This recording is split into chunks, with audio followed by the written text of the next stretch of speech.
For today's video, magluluto tayo ng kinulob na manok. Sobrang nakaka-enjoy gawin ng dish na to dahil meron siyang element of surprise na hindi mo alam kung anong magiging kalalabasan na niluluto mo sa loob. At dahil level up version nga to, maglalagay tayo ng mga hipon sa manok. Kung di nyo pa nasusubukan to ka-brother, gawin nyo na, sigurado kung mag-e-enjoy kayo at masasarapan pa kayo sa lasa. Kaya simulan natin. Nag-ready lang tayo ng isang buong manok, hipon at maglalagay lang tayo ng sibuyas, bawang, tanglad. Syempre, isi-season lang natin yan ng salt and pepper. So halu-haluin nyo lang yan mga ka-brother, tapos yan yung mga ilalagay natin sa loob ng manok. Medyo kakaiba nga itong ginagawa natin kasi saan ka nga naman makakakita ng lechong manok na may seafood sa loob. So pagkatapos natin ilagay yan, tatayin natin gamit ang butcher's twine para sigurado tayong hindi mahuhulog yung mga nilagay natin sa loob. At habang ginagawa ko nga yan mga ka-brother, nire-ready na ni ka-brother G yung gagamitin nating lata. So madalas namin gawin dito, sinusunog muna namin yung lata bago natin gamitin para hindi mangamoy chemical kapag niluto mo yung manok. At para mas sumarap yung manok, i-inject natin yan ng toyo,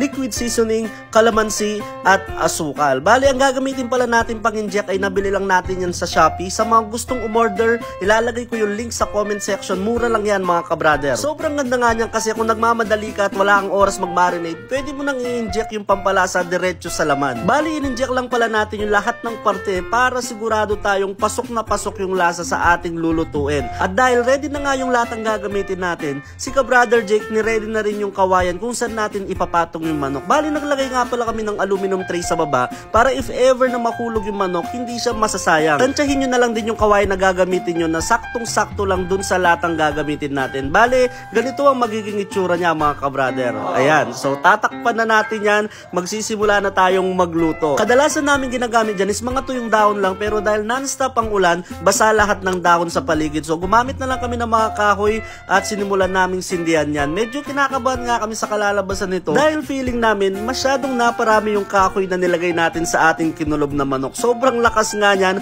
halos hindi na kami makalapit sa manok. Bali, hinayaan na lang namin maubos yung kahoy at dahil nag-uling nga siya sa baba, hinayaan namin yan na nasa 45 minutes at after 45 minutes, bubuksan na natin. Ayan ang naging itsura ng ating kinulob na manok. Kung napatagal pa ng konti, baka masunog na yan. Pero kung mapapansin nyo, lutong-luto sa loob. At syempre, hindi na natin patatagalin yan. Magti-taste test na tayo. First bite?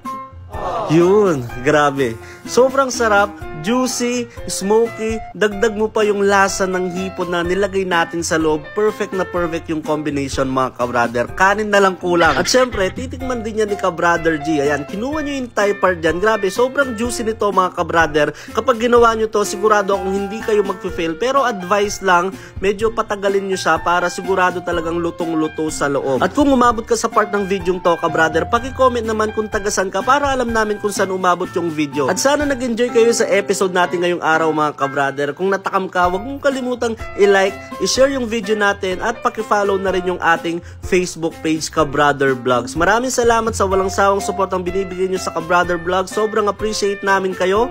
Ingat kayo and God bless.